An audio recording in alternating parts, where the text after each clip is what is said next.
Welcome back to Book Club. So we have just finished Ivanhoe, and even though I was really tempted to take a look at another piece of historical fiction in the Anglo-Saxon period, and we'll talk about that in a minute, I decided that I know you folks love historical fiction, and I would share with you one of my favorite pieces of historical fiction. And this is The Great Train Robbery by Michael Crichton. And for those of you for whom the name Michael Crichton isn't immediately ringing a bell, you know him. He wrote Jurassic Park. He wrote The Andromeda Strain, Westworld. Although that was never written as a book, he wrote that as a movie. And now it's been turned into a television series that is, extraordinarily popular. Yes, I know. So am I right now. And before we go any further, say hi, Audie. I have to tell you a funny thing happened on my Etsy shop. I use Audie's picture as the photograph for my reserve listings, mostly because this is a private sale. It's through Etsy, but the item that's being sold is being held for a specific customer. So I don't put a picture of the item or anything like that up. I put a picture of Audie up. And I got an email this morning asking if everything was okay. Why was I selling my cat? And I'm still laughing about that because, of course, anybody who knows Audie knows I don't own him. I can't sell him. He owns me. But besides, nobody would buy you. They all know how bad you are. So, yes, I had to write and explain, no, Audie is not what is for sale. He's just the spokesmodel for whatever is for sale. But I thought that was cute. So, where was I? Well, I don't remember where my train of thought was before it was Audie. But Michael Crichton was an incredibly popular novelist, over 200 million books sold. And The Great Train Robbery was a really interesting work that he did. It was loosely based on a real event, a train robbery in England in 1855. But Michael Crichton was not, he's passed, an historian. He's a novelist and a medical doctor. Oh, Harvard educated, no less.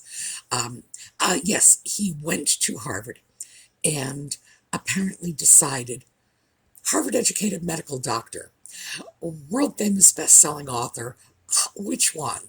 And decided to go with being a writer. But, when you have your choice of two prestige careers like that, we're not talking about an idiot. So, we're going to break here, do our little intro and our happy little intro music, and I'll pick up when we come back.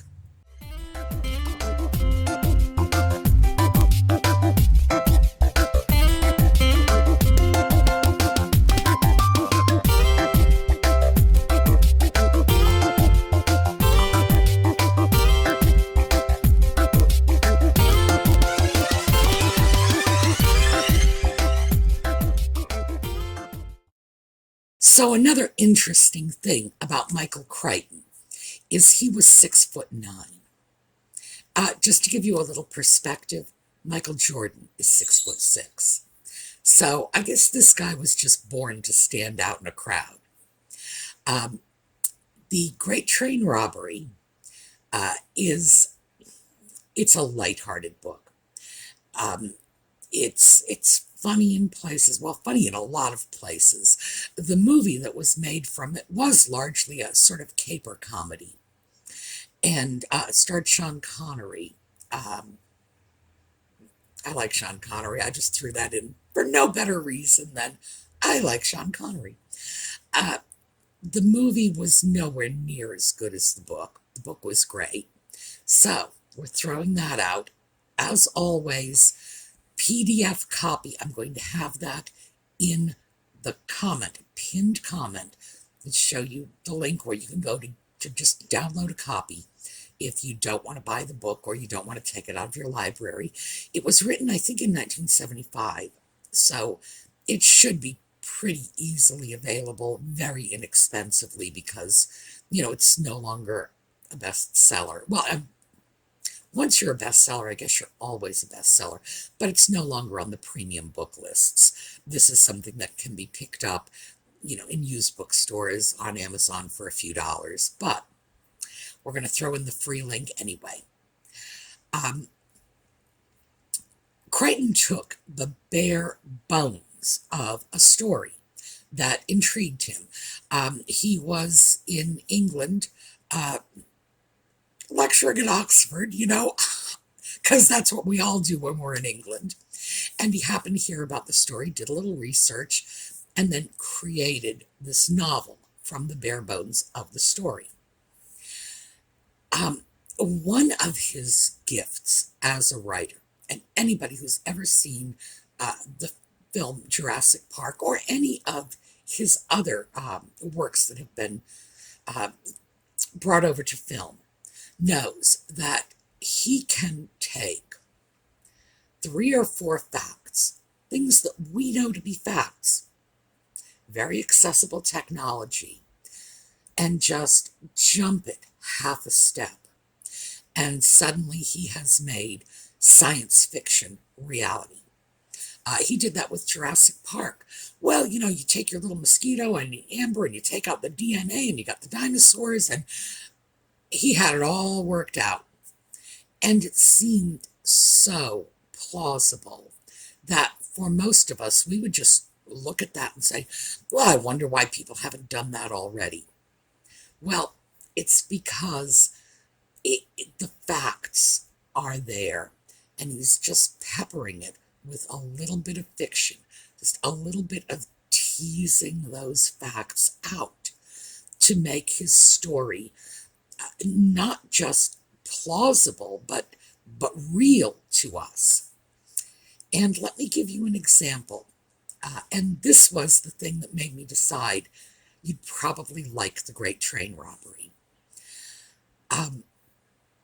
At one point, and this is not a spoiler, it's just at one point, because he goes in great detail into what life was like in Victorian England, and he deals with premature burial at one point.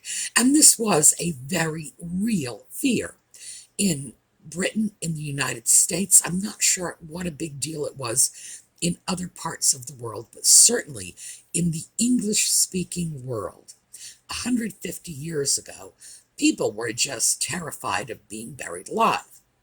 There was good reason for this, as Crichton points out in his book. Things that we understand about death and the fact that it is reversible on occasion was just beyond them. We can bring someone back from cardiac arrest by throwing an electrical charge through their chest. As Victorians, in their minds, that would have been Frankenstein. CPR can bring back someone who has drowned or been struck by lightning. Again, Frankenstein, as far as they were concerned. So people had a fear that they would not be quite completely dead, shoved in a box, buried in the ground, and wake up in the coffin. Now, keep in mind, the Victorians were wildly neurotic anyway, and it is extremely unlikely that this happened on a regular basis. But, in fact, there were enough incidents that were documented to make people believe that that the deceased did, in fact, come back from the dead, that someone may have simply slipped into a deep coma and come out again. So it was a real fear for them.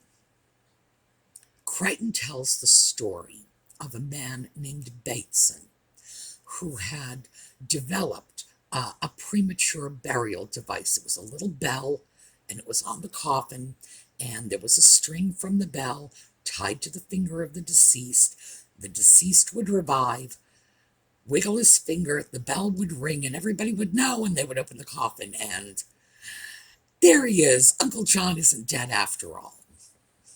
Well, that story from the Great Train Robbery was cited in a scientific journal, and this is the Journal of Medical History, I believe is the name of it. I will look it up and I will throw the name here because I want to get this right, because this is not junk science. This is an extremely well-respected journal dealing with the historical aspects of medicine.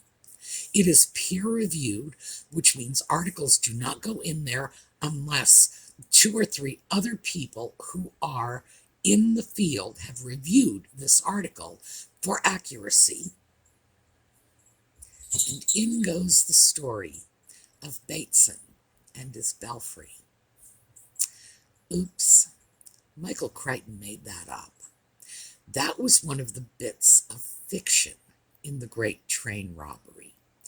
And he is cited as Dr. Michael Crichton, and he was, in fact, Dr. Michael Crichton, a Harvard-educated doctor, no 2 ways around it. But the Great Train Robbery was a novel. So, when we read through this, he has the history down really well. He has a particular gift for seizing slices of the period and making them very real, just come alive as if you are just sitting in a rookery in Victorian England. But remember, he's a writer, not an historian. So, in fact, even though his historical writing is so good, he sucked people in. The story of Bateson's belfry was widely circulated in the professional literature as true, as fact. Just came right out of the space between his ears. I don't know if that whole the circumstance of that story was uncovered in Crichton's lifetime. For his sake, I hope it was, because I think he would have got a huge kick out of it. But in fact, no. But that tells you how good he is as a writer in weaving a tale and making it so believable that professionals in the field are citing that as historical writing. All right, so what's our story? This is the planning and executing of a train robbery in Victorian England. And so that's probably about all I can tell you without giving away the plot, which I don't want to do. But it's entertaining. It's a nice light read. I first came across the book at a train station in, I think, 1975 when it first came out. I was going to visit my brother, and I wanted something to occupy my time on the train. Grabbed the book, been a favorite of mine ever since, and heaven only knows how many times I've read it, just because it's light fare and it's entertaining. It's one of those things that I read and it usually puts a smile on my face. So, I said earlier that we could have taken a different turn on this. We could have stuck with our previous theme of Anglo-Saxon England. Well, Anglo-Saxon, yes, I'm going to say England because I'm pretty sure that's where Eaters of the Dead was set. Eaters of the Dead is another of Michael Crichton's historical fiction. He took the tale of Beowulf, basically, and rewrote it. And that was turned into a movie as well. It was called The 13th Warrior with Antonio Banderas. So, his stuff is popular. That's the thing. It's because he is a good writer and has a nice flow and tells a great story. And he had the ability to just grab your attention and hold it, start to finish. Makes for a good novel, makes for a good movie. So, yeah, he's dealt with the Anglo-Saxon world too. But no, we are not doing Eaters of the Dead. I don't know about you guys, but I'm Anglo-Saxoned out at least for a little while. I'm sure we'll go back to it. I mean, you can never have too much Anglo-Saxonism. But Timeline is another interesting piece of historical writing that he's done. So, if you like this, we can easily go on to another bit of Crichton and his historical fiction. Timeline is a little different because he actually deals with the concept of time travel. People from our place and time going back in time to, I think in this case, I haven't read that one in a while, I believe it's medieval France. So we have that dangling out there in the ether. If you like this and you want to continue a little with Crichton, a lot of his work is political. But when I say political, I don't mean overtly political. It's not, it's not dealing with modern politics. It is dealing with current socio-political events. And he throws his beliefs out there. And I keep talking about him as if he's still alive. He had gotten into trouble for some of these. He was highly criticized for his criticisms of global warming, where they're calling it global climate change now. I think he still would have critiqued it. Personally, my attitude is, I don't have a medical degree from Harvard, so if he's going to give me his opinions on global warming, you know what? I'm going to listen, because the guy is smarter. I mean, he's got socks that are smarter than I'm ever going to be. So, of course, I'm going to listen to what he has to say. But in works like Timeline, he deals with things like what my generation would identify as Star Trek's prime directive. Can you go back into the past? Can you change a culture? Is it moral to do so? And things like that. So he wasn't writing in a vacuum. He certainly had an agenda. We saw that in Jurassic Park.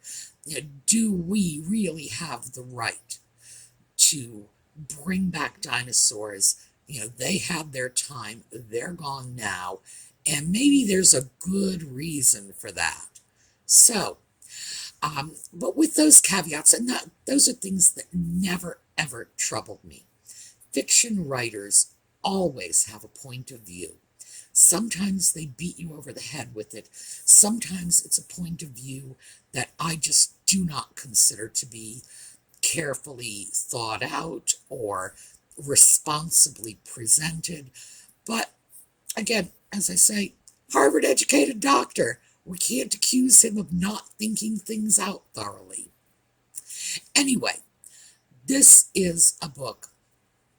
Always put a smile on my face. Right now, we are getting February snowstorms, and here in south central Pennsylvania, we've had mild winters the last few years, so we are getting sort of a lot of snow. Not compared to what we ought to get. This is Pennsylvania. This is the Northeast. This is not Orlando, Florida. But compared to what we've gotten lately, I think lately we've gotten a little spoiled. So we're getting snowed in, and it's a little gloomy, and the cat who is sitting over there staring out the window right now, hoping that I will let him out to play in the snow. And by the way, he comes back in about 10 minutes with his little toes all cold, and then he wants to sit in my lap, and he wants me to hold his paws. So I have to hold his paws in my hand while he snuggles and keep his little paws warm for him. Maybe I should sell him. Who would buy a cat like that? He is spoiled rotten. So, anyway, I was looking for something light and breezy and cheerful, something that would make me smile, and I thought you might be too. So, check it out. Let me know what you think.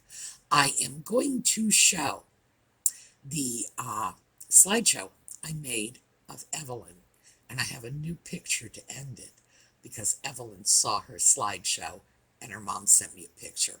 So we have the modified littlest subscriber slideshow going out. All right, let me know what you think of this in the comments. I will see you all tomorrow, as usual, back into thrifting. Have a great day. For those of you who are in the middle of this snowstorm, apparently it's moving from Texas to the Northeast, so a lot of us are getting plowed under. Stay warm, stay toasty, stay safe. We'll see y'all tomorrow.